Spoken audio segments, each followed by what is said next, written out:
એક સમય હતો જ્યારે ડોલર સામે રૂપિયો ગગડે ત્યારે દેશના વિરોધ પક્ષો હોહા મચાવી દેતા હતા. પરંતુ હવે રૂપિયો ડોલર સામે ધોવાઈને 85ના રેકોર્ડ સ્તરે પહોંચી ગયો હોવા છતાં પણ ભાગ્યે જ તેની કોઈ ચર્ચા થાય છે. ડોનાલ્ડ ટ્રમ્પના ચૂંટણી જીત્યા બાદ યુએસ ડોલર સતત મજબૂત બની રહ્યો છે અને 19 ડિસેમ્બરે અમેરિકાની મધ્યસ્થ બેંકે માર્કેટની ધારણા પ્રમાણે વ્યાજના દરમાં ઘટાડો ન કરતા તેમજ ફેડ રિઝર્વના પગલે દુનિયાના બીજા દેશોની મધ્યસ્થ બેંકો પણ વ્યાજના દર ઘટાડવાનું ટાળશે તેવી શક્યતા વચ્ચે ડોલર સામે રૂપિયો પહેલીવાર 85ના રેકોર્ડ સ્તરને પણ વટાવી ગયો હતો. દુનિયાની ઘણી કરન્સી હાલ ડોલર સામે ઘટી રહી છે, જેની પાછળ વૈશ્વિક અનિશ્ચિતતા, વધતો ફુગાવો, ટ્રમ્પનું સંભવિત ટેરિફ વોર તેમજ વધતી બોન્ડ yieldજેવા કારણો જવાબદાર છે. ડોલર મજબૂત બનવાથી વિદેશમાં કમાઈને ઇન્ડિયામાં પૈસા મોકલતા એનઆરઆઈઝની કમાણી વધી જાય છે. તેમના માટે ઇન્ડિયામાં કોઈ ઇન્વેસ્ટમેન્ટ કરવું કે પછી પ્રોપર્ટી ખરીદવી પણ સસ્તા બને છે. પરંતુ સતત મજબૂત બનતો ડોલર એક સામાન્ય માણસના ખિસ્સાને સીધી અસર કરે છે. ડોલર સામે ધોવાઈ રહેલા રૂપિયાને કારણે અમેરિકા ફરવા જતા ટુરિસ્ટ તેમજ ભણવા જતા ઇન્ડિયન સ્ટુડન્ટ્સનો ખર્ચો ખાસો વધી જાય છે.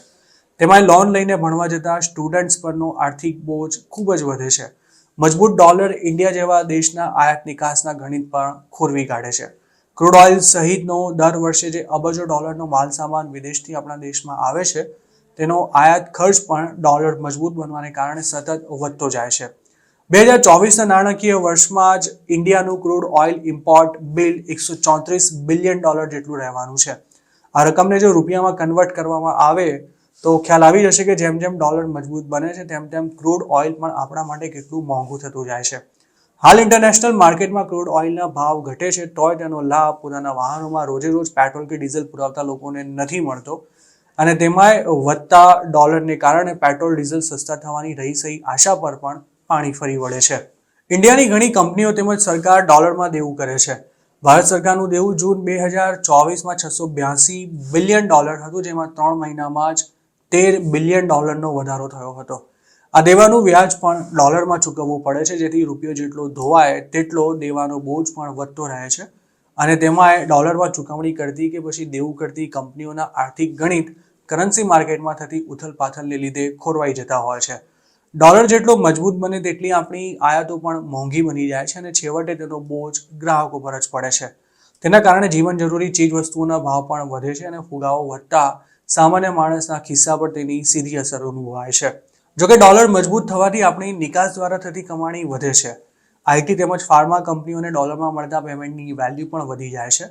પરંતુ ડોલર મજબૂત થવાથી ઇન્ડિયા જેવા દેશને થતો ફાયદો એકંદરે ઘણો મર્યાદિત છે અને તેનાથી નુકસાન વધારે રહે છે. 2018માં ડોનાલ્ડ ટ્રમ્પે ચાઇના પર ટેરિફ લાદતા ચાઇનીઝ યુઆન 10% તૂટી ગયો હતો અને તેના કારણે એશિયન માર્કેટ્સ હચમચી ગયા હતા. અને જો આવું ફરી થાય તો ઇન્ડિયા પણ તેની અસરમાંથી બાકાત નહીં રહી શકે. ઇન્ટરનેશનલ મોનેટરી ફંડ એટલે કે IMFના અંદાજ અનુસાર જો ડોલરની વેલ્યુ 10% વધે તો ઇમર્જિંગ ઇકોનોમીઝનું આઉટપુટ એક વર્ષમાં 2% જેટલું ઘટી જાય છે.